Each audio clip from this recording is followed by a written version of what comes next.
sacada del contexto y de la historia de esta iglesia. Dijimos que cuántos años redondeados llevaba la iglesia para el tiempo que Juan escribe. ¿Se acuerdan? Muy bien, 40 años redondeando más o menos desde que surge esta iglesia. Ya habíamos visto cómo surge, ¿sí?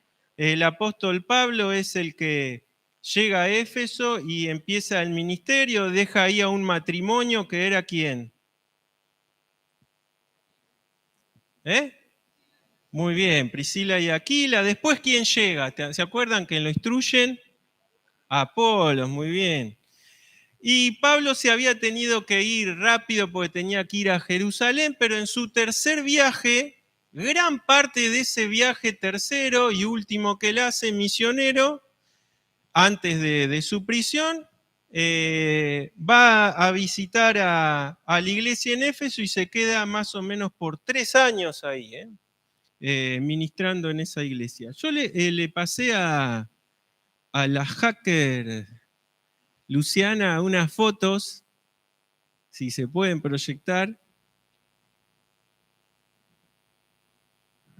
Ahí vemos unas olas, no, esas no son. Ahí está. Esas son lo que se llama las ruinas de Éfeso, ¿sí? Lo que era Asia Menor hoy es Turquía.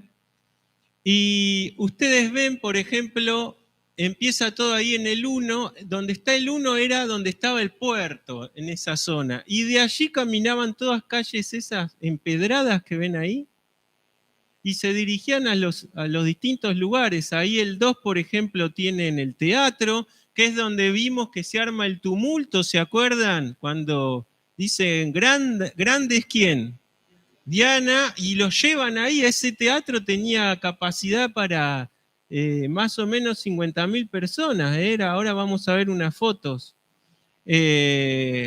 Sigamos avanzando, así no perdemos mucho tiempo en esto.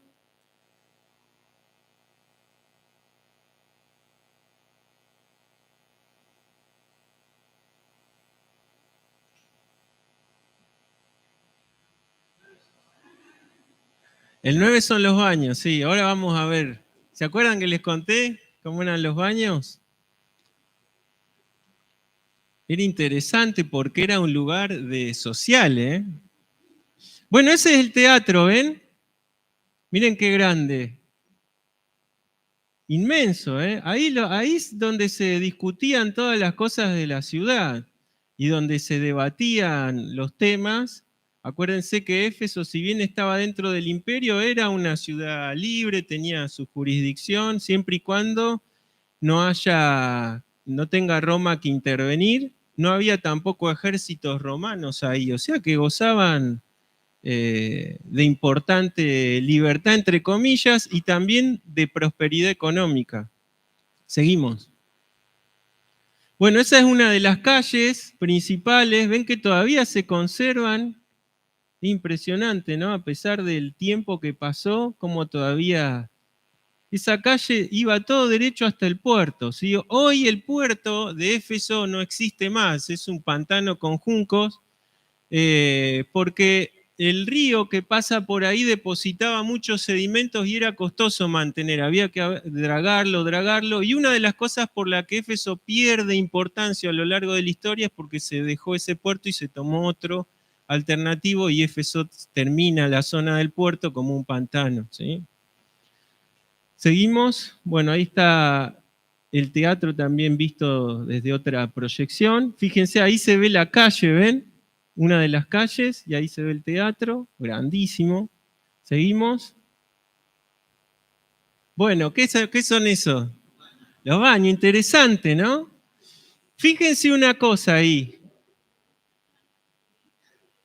Exactamente, era un encuentro, se charlaba todo ahí, ¿eh? ¿Cómo te fue con la familia? Bien, bien. Y mientras tanto, si estabas ahí, se hacía una pausa, pero charlabas, ¿sí?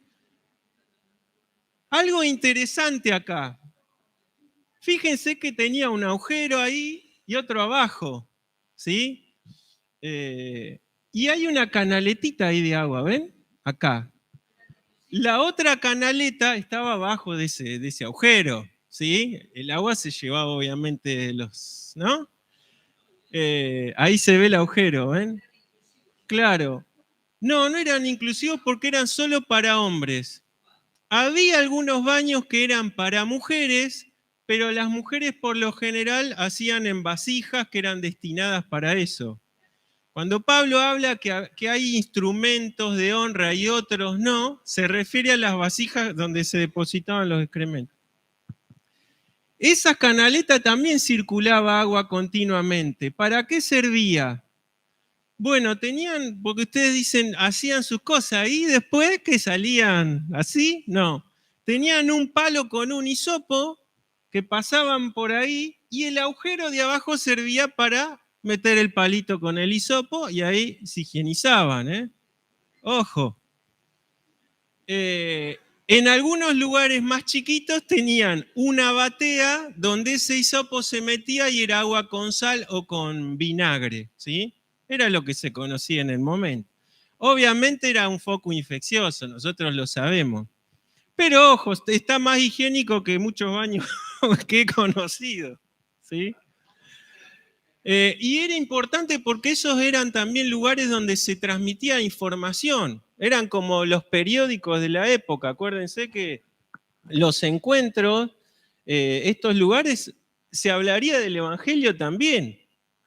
Estaba ahí, che, hoy nos juntamos en la casa de tal. Sí, sí, no. ¿No? Eran lugares donde se encontraban y tenían también este tipo de conversaciones. Se hablaría de todo, hasta de política ahí, ¿no? Bueno, esta es lo que queda del templo, que era una de las 7 maravillas del mundo, que era el templo de quién? De Artemisa o de Diana, ¿sí? Creo que si le das un clic, porque era un GIF en realidad, se reconstruía solo, pero me parece que no sé si va a funcionar. No, pasá a la otra, no importa. Bueno, esa era la diosa, no era muy linda que digamos, ¿eh? Estaba llena de senos ahí adelante porque era la diosa de la guerra, pero de la prosperidad también. Ahí abajo están cortados, pero eran 2 perros de caza. Esa estatua era grande y estaba dentro del templo, que era uno de los templos más grandes que había para la época. Y ahora lo vemos, creo, la próxima foto está como podría haber sido, acorde a las ruinas que quedaron. No, esa no, la otra. Creo que es la última. Ahí está, ¿ven? Eso es una reconstrucción, ¿eh? Eso es, los estudiosos proporcionan sobre las ruinas que quedaron de cómo era ese templo, ¿sí? Recuerden que dijimos que ese templo no solo estaba esa diosa ahí, sino que habían sacerdotisas que oficiaban, pero ejercían la prostitución sagrada, ¿no? Entre comillas. ¿Y a quién albergaba también? ¿Se acuerdan que les dije? A maleantes, porque ese era un refugio, ¿no? Cualquier malhechor se podía refugiar en el templo y era intocable, ¿no? Así que Éfeso también era cuna de malhechores refugiados, digámoslo así. Creo que ya no hay más fotos, me parece. Habían muchas más, pero bueno, les puse más o menos las más representativas porque uno a veces habla y si no te lo tenés visual es como que no lo cerrás, ¿no? Ahora, nos habíamos quedado nosotros en que Pablo queda ahí y en que la palabra de Dios crecía de una forma tan poderosa que ¿qué hicieron los que se convirtieron? Lo último que vimos que es, que hicieron una fogata inmensa de qué? ¿Eh? Hablen fuerte, no los escucho. De libros de geografía eran. Y eran libros de magia, o sea, libros oscuros, ¿no? Y hablamos de eso, de la manifestación de lo que el Espíritu hace adentro, siempre tiene que manifestarse de forma externa. Ahora, bueno, Pablo continúa, ahí estábamos en el capítulo 19, se arma un tremendo lío y un disturbio, porque fíjense qué tan poderoso era el Evangelio y qué tantas personas se habrían convertido, que se vio afectado el negocio de quiénes, de los que hacían estatuillas de la diosa y de otros dioses, ¿no? Porque eso era una acrópolis, ¿sí? Era un lugar de culto. ¿Cómo les habría afectado? O sea, no se convirtieron 2 o 3. Para que un negocio se afecte de esa forma, se habían convertido muchos. También es también de decir de que a veces nuevas ideas filosóficas que estaban acostumbrados llamaban mucho la atención al principio y después quedaban, como se dice, quedamos los buenos. Bueno, a veces pasaba eso, ¿no? Había un auge repentino por algo bueno, por algo que se manifestaba, porque los cristianos generaban un bien a la sociedad, no un mal. No se aislaban, ¿sí? Eran sal y eran luz como tenemos que serlos nosotros. Entonces, hubo un auge al principio que después obviamente fue mermando y se trastornó también con la entrada de la apostasía o de ideologías o de ideas trastornadas de lo que era el Evangelio, ¿sí? Entonces pasa ese alboroto en Éfeso, se reúnen ahí en ese teatro que vimos, que todavía está en pie, y bueno, y Pablo, después de que pasa eso, se tiene que ir, se va, ¿sí? Pero se va, por ejemplo, ahí el capítulo 20, verso 1 dice, después que cesó el alboroto, llamó Pablo a los discípulos y habiéndolos exhortado y abrazado, se despidió y salió para ir a ¿dónde? Macedonia, o sea, Europa, la otra punta, ¿sí? Iba a visitar las iglesias que estaban en esa zona. Fíjense que Lucas como es de detallista, que habla de abrazado, ¿no? Exhortado y abrazado. Era una de las iglesias que más Pablo tenía en su corazón y que los hermanos querían a Pablo. Estuvo 3 años ahí en ese lugar ministrándoles, ¿sí? Día y noche con mucho esfuerzo, no solo de trabajo espiritual, sino que Pablo también trabajaba, ¿sí? Y recuerden que él siempre dice que sus manos habían servido y no había querido ser muchas veces de carga para las iglesias, aunque tenía la autoridad de ser mantenido por las iglesias. Y él decía que ese derecho lo había dejado para no ser gravoso o para darles incluso el ejemplo a los hermanos. Pero cuando entonces se va a Europa y está volviendo de su tercer viaje ya a Jerusalén, está regresando, dice, tengo que encontrarme una vez más con los pastores o los ancianos de Éfeso, pero tiene que volver tan rápido que ya no va a Éfeso, se queda en un lugar más al sur que es Mileto, y ahí por ejemplo vemos en el verso 17 del capítulo 20, que dice, enviando pues desde Mileto a Éfeso, hizo llamar a los ancianos de la iglesia. Y dice, cuando vinieron a él les dijo, vosotros sabéis cómo me he comportado entre vosotros todo el tiempo, desde el primer día que entré en Asia, sirviendo al Señor con toda humildad y con muchas lágrimas y pruebas que me han venido por las acechanzas de los judíos y como nada que fuese útil he rehuido de anunciaros y enseñaros públicamente y por las casas, testificando a judíos y a gentiles acerca del arrepentimiento para con Dios y de la fe en nuestro Señor Jesucristo. Ahora, he aquí, ligado yo en espíritu, voy a Jerusalén sin saber lo que allá me ha de acontecer, salvo que el Espíritu Santo por todas las ciudades me da testimonio diciendo que me esperan prisiones y tribulaciones. Fíjense lo importante que es, porque ahora vamos a seguir leyendo, pero con lo primero que Pablo se presenta a ellos en ese lugar es, antes de decirles algo o de darles algún aliento final o alguna instrucción final, él se pone como que, como ejemplo, ¿sí? ¿Qué es lo primero que le dice? Ustedes saben cómo me comporté entre ustedes, ¿sí? Y se dice mucho que a veces las palabras sobran y que lo que importa ¿qué es? Cómo estamos viviendo, ¿no? Cómo es nuestra vida. Yo pensaba en esto, Pablo dijo algo, él dijo, sean imitadores de mí como yo de Cristo, ¿no? ¿Qué? ¿Cómo era realmente la vida de este hermano que podía decir eso? Y eso me hace pensar a mí en decir, ¿qué podría yo decirles a ustedes? Sean imitadores de mí como yo de Cristo, ¿no? Yo creo que nadie acá, al menos yo, no podría decirlo a eso, ¿no? Sin embargo, hermanos, parece una vara muy alta, pero es la vara que todo hijo de Dios tiene que tener, ¿no? Porque si no somos lo que decimos ser, ¿de qué vale el Evangelio?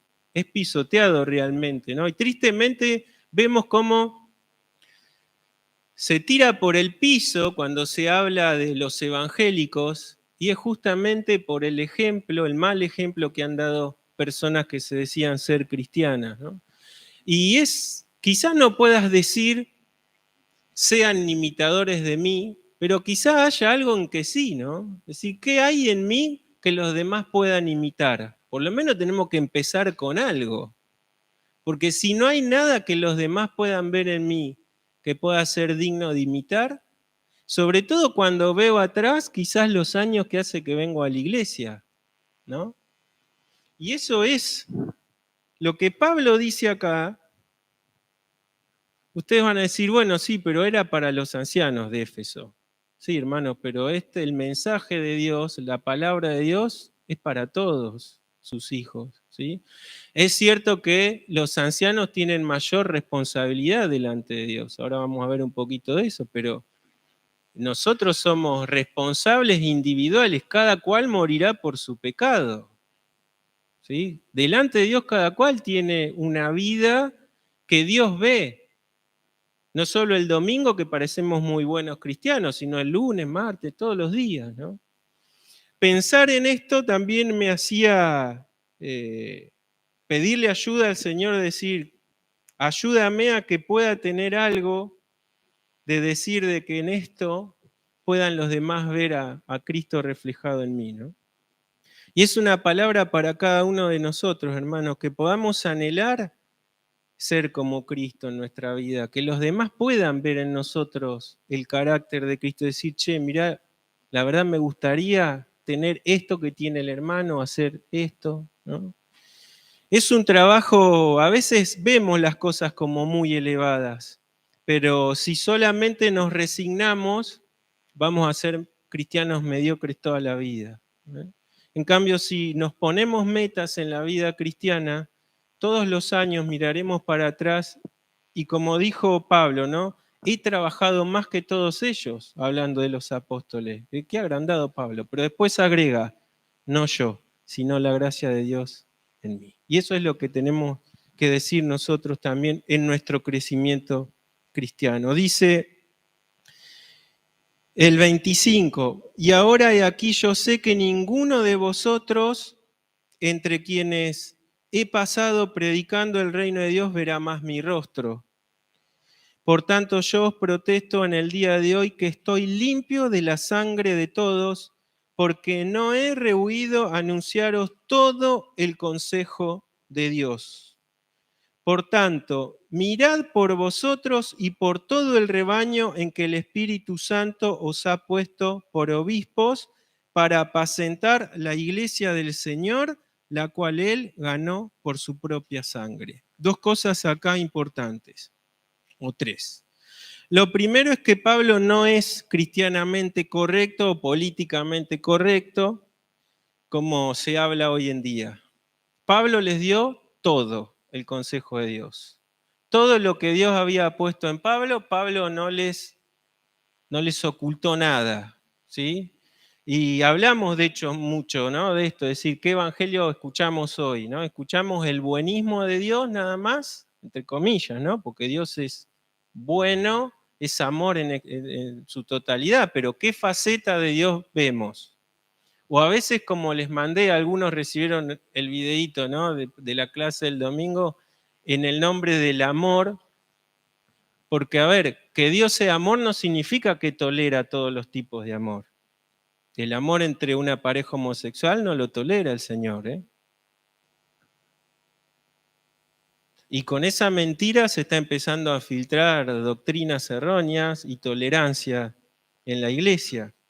todo el consejo de Dios. Nosotros, aunque sea de acá duro decir, tenemos la obligación, quienes tenemos el ministerio de la palabra, de decir todo el consejo de Dios. Aunque a veces, y no sea muy lindo escuchar, ¿no? Pero seremos, por eso cuando dice la palabra no se hagan, Juan dice, muchos de vosotros maestros sabiendo que van a tener mayor condenación, la traducción es mayor juicio, ¿no? Porque justamente quienes estamos aquí hablamos mucho a veces, pero tenemos el riesgo de borrar lo que decimos o de no vivir, ¿no? Entonces, muchos en ese tiempo querían ser maestros para tener un prestigio nada más. Y el apóstol le dice, cuidado, porque tenés una gran responsabilidad. Y eso cada uno de nosotros. En segundo lugar, hay dos cosas para recalcar. A los pastores o obispos o ancianos, le dice que miren, ¿qué cosa? Dos cosas. Primero dice por vosotros. Miren por vosotros. Mirar no se está refiriendo a vista, se está refiriendo a examen. Ustedes cada vez que miren, que lean esta palabra, no es literal. Habla de un examinar. Tengan cuidado de, antes de la grey, ¿de quién? Un anciano enfermo espiritual puede dar bendición a una congregación. No. A Timoteo le dijo primero, ten cuidado de qué, de ti mismo. Es decir, a los obispos le está diciendo, cuidado ustedes en la tarea que tienen. Y esto es un abanico grande, no da el tiempo para ni el tema, ¿no? Pero es desde el crecimiento espiritual hasta todo lo que implica el oficio de ser pastor. Porque había riesgo de ganancia deshonesta, había riesgo de un cansancio y de hacerlo con fatiga, o había riesgo de que lo puedan hacer con desgano. ¿Sí? Corren un montón de riesgos las personas que tenían o que tienen, siguen teniendo hoy esta responsabilidad. Y a veces me pregunto también yo de este lado ahora, decir, ¿cuánto contribuyo a la salud mental de mi obispo o de mi pastor? ¿Ayudo a que su salud mental sea buena o soy un callo en el pie? ¿No? A veces estamos un poco en la vereda de la crítica, ¿no? Tristemente. Y no del lado constructivo de donde tenemos que estar. A mí siempre me viene la imagen de Moisés en ese monte con los brazos levantados, ¿no? Está bien, a él no le tocaba ir a luchar. ¿Quién estaba ahí? Josué. ¿Y qué pasó con sus brazos? Y los que estaban al lado, lejos de decirle, mirá, este no es capaz ni de mantener sus brazos elevados, mirá, no sirve para esto, ¿qué hicieron? ¿Cómo estoy yo de este lado con respecto a eso, no?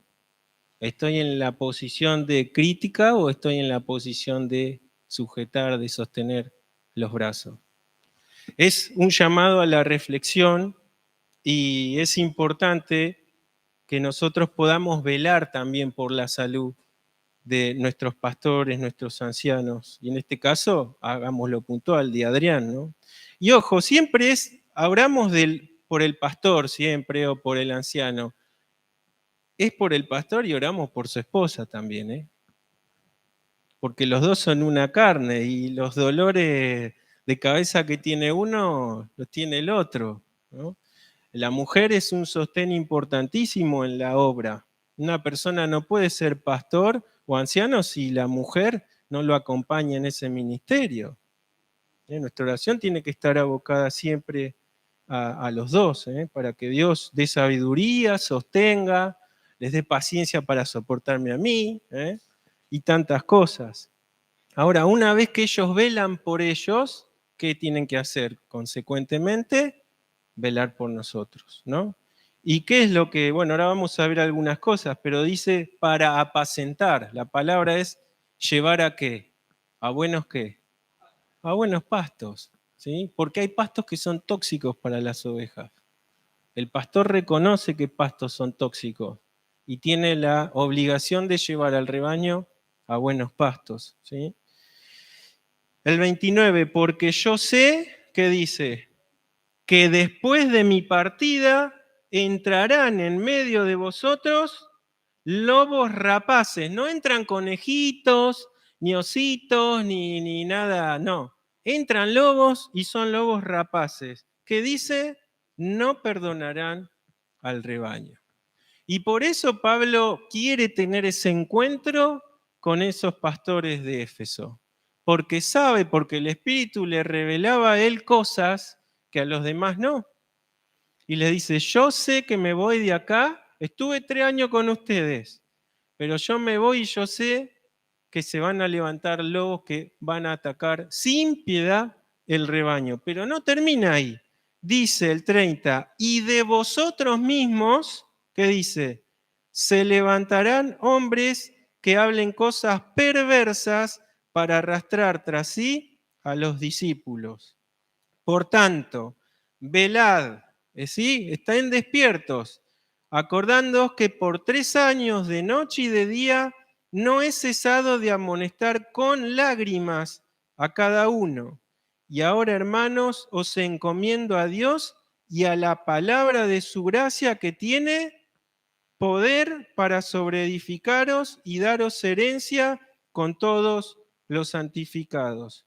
La palabra de su gracia, no nos olvidemos nunca, tiene poder.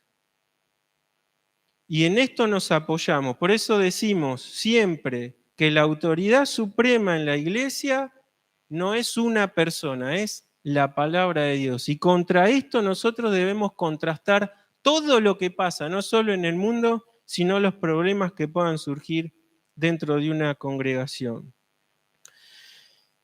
Dice así, ni plata, el 33, ni plata, ni oro, ni vestido de nadie he codiciado. Antes vosotros sabéis que para lo que me ha sido necesario a mí y a los que están conmigo, estas manos me han servido. El ejemplo de trabajo. Si hay algo que la Biblia condena, tanto en la antigüedad, si ustedes van a Proverbios, como en el Nuevo Testamento, es la pereza, es el ocio, porque Dios trabaja todo el tiempo, ¿sí? Nosotros tenemos que ser como Él, tenemos que trabajar. No podemos ser planeros espirituales. La ayuda es transitoria. Es nuestra obligación ayudar a quienes necesitan. Sí, pero el necesitado tiene que después valerse por sus medios para poder trabajar. En la carta a los tesalonicenses, que había hermanitos ociosos que se aprovechaban del amor de los hermanos y querían el sustento, Pablo les dice, dejen de estar ociosos y metiéndose en chusmeríos y pónganse a trabajar. Esta es la versión Nicolás Acosta, ¿no? Pero ese es el mensaje, ¿no? Pónganse a trabajar. Y él se pone ahí, ojo que yo con ustedes estuve trabajando. ¿Para qué? Dice que tras el 35, trabajando así se debe ayudar a los necesitados y recordar las palabras del Señor Jesús que dijo, más bienaventurado es dar que recibir. Es decir, no trabajo para enriquecerme y hacerme rico y tener posición social. No, trabajo, ¿para qué? Para poder dar al necesitado. Y el 36, yo me imagino esa escena con ellos ahí, ¿no? Dice, cuando hubo dicho estas cosas, se puso de rodillas y oró con todos ellos, entonces hubo gran llanto de todos, y echándole al cuello de Pablo, ¿qué hacían? Le besaban, doliéndose en gran manera por la palabra que dijo, de que no verían más su rostro, y le acompañaron hasta el barco. Terrible esa escena, ¿no? Yo me imagino, trato de meterme en ese lugar, ¿no? ¿Cuánto querían a Pablo? ¿Cuánto amor le tendrían, no?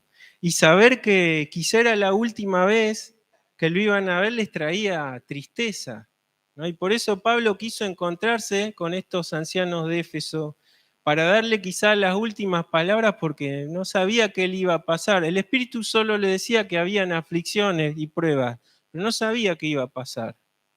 Y allí lo despiden en el barco. Bueno, les resumo qué pasa. Llega a Jerusalén. En Jerusalén Los judíos dicen, este está trastornando a todo el mundo, adentro. Lo llevan preso 2 años, está en Cesarea preso. Como era ciudadano romano, ¿qué hace? ¿Apela a quién? Al César, ¿sí? El César era, como ciudadano romano, tenía ese derecho de poder ser juzgado allí, pero si apelaba a César, ¿a dónde tenía que ir? A Roma. Iba a Roma. Después de 2 años en Cesarea, hacen un naufragio largo, también tienen ahí un problema con el barco, ¿se acuerdan? Quedan en la isla de Malta, le pica una víbora, da testimonio ahí, se convierten, llega a Roma y en Roma está 2 años preso por lo que dice Lucas, así termina Hechos de los Apóstoles, pero tenía ciertos beneficios porque era una prisión domiciliaria, vamos a decirlo así, y tenía libertad de predicar. Ahora, en esos 2 años que está preso ahí, nosotros decimos siempre que la palabra de Dios no se puede apresar. Si resistió 21 siglos la palabra de Dios a pesar de los embates del enemigo, es porque confirma lo que sabemos, que es poderosa, que es eterna, que es viva, que es eficaz, y ningún enemigo puede destruirla. Por eso tenemos que amar la palabra de Dios, desearla, alimentarnos de ella, meditar en ella, ¿no? Y entonces está preso y ¿qué hace? Como la palabra no está presa, ¿qué hace Pablo? Predica y ¿qué más? Escribe. ¿Y a quién le puede escribir una carta? A Éfeso, ¿sí? A estos hermanos que abrazó y que dejó, después casi de 4 años de no verlos o 5, tiene que escribir, ¿sí? También escribe otras más, ¿sí? Por ejemplo, a Colosenses, a Filipenses y a Filemón le escribe, ¿no? Seguramente otras cartas que no nos llegaron a nosotros, pero sabemos que le escribe a Éfeso. Ahora, es importante el mensaje que en Éfeso, porque para mí de las 4 cartas que escribe desde esta prisión romana, la carta o la epístola a los Efesios para mí es la que más me gusta en lo personal, porque tiene tanto poder teológico, cristocéntrico, como también un fortalecimiento espiritual, porque cuando nosotros leemos de la armadura, se lo escribe a los hermanos que estaban acá en Éfeso con todo este problema que dijimos y este contexto, ¿no? De idolatría, de fornicación, de tantas cosas. Dice, ojo que tienen una armadura espiritual, de Dios la armadura, para poder soportar esos embates, ¿no? Pero hay algo que Pablo dice. Me pasé, y quiero terminar con esto, para así terminar el miércoles que viene. Mati, me vas a tener que hacer algún regalo, algo, zafaste.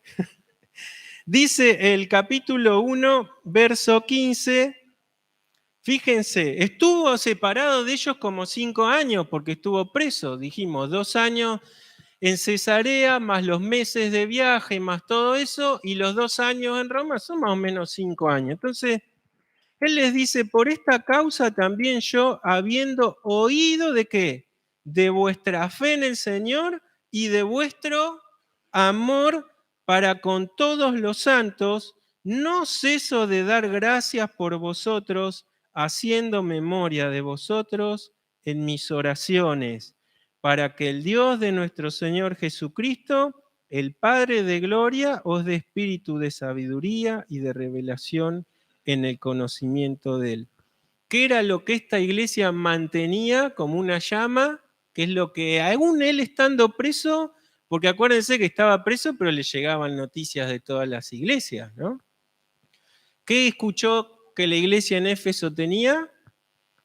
Lo leímos recién. Fe y amor.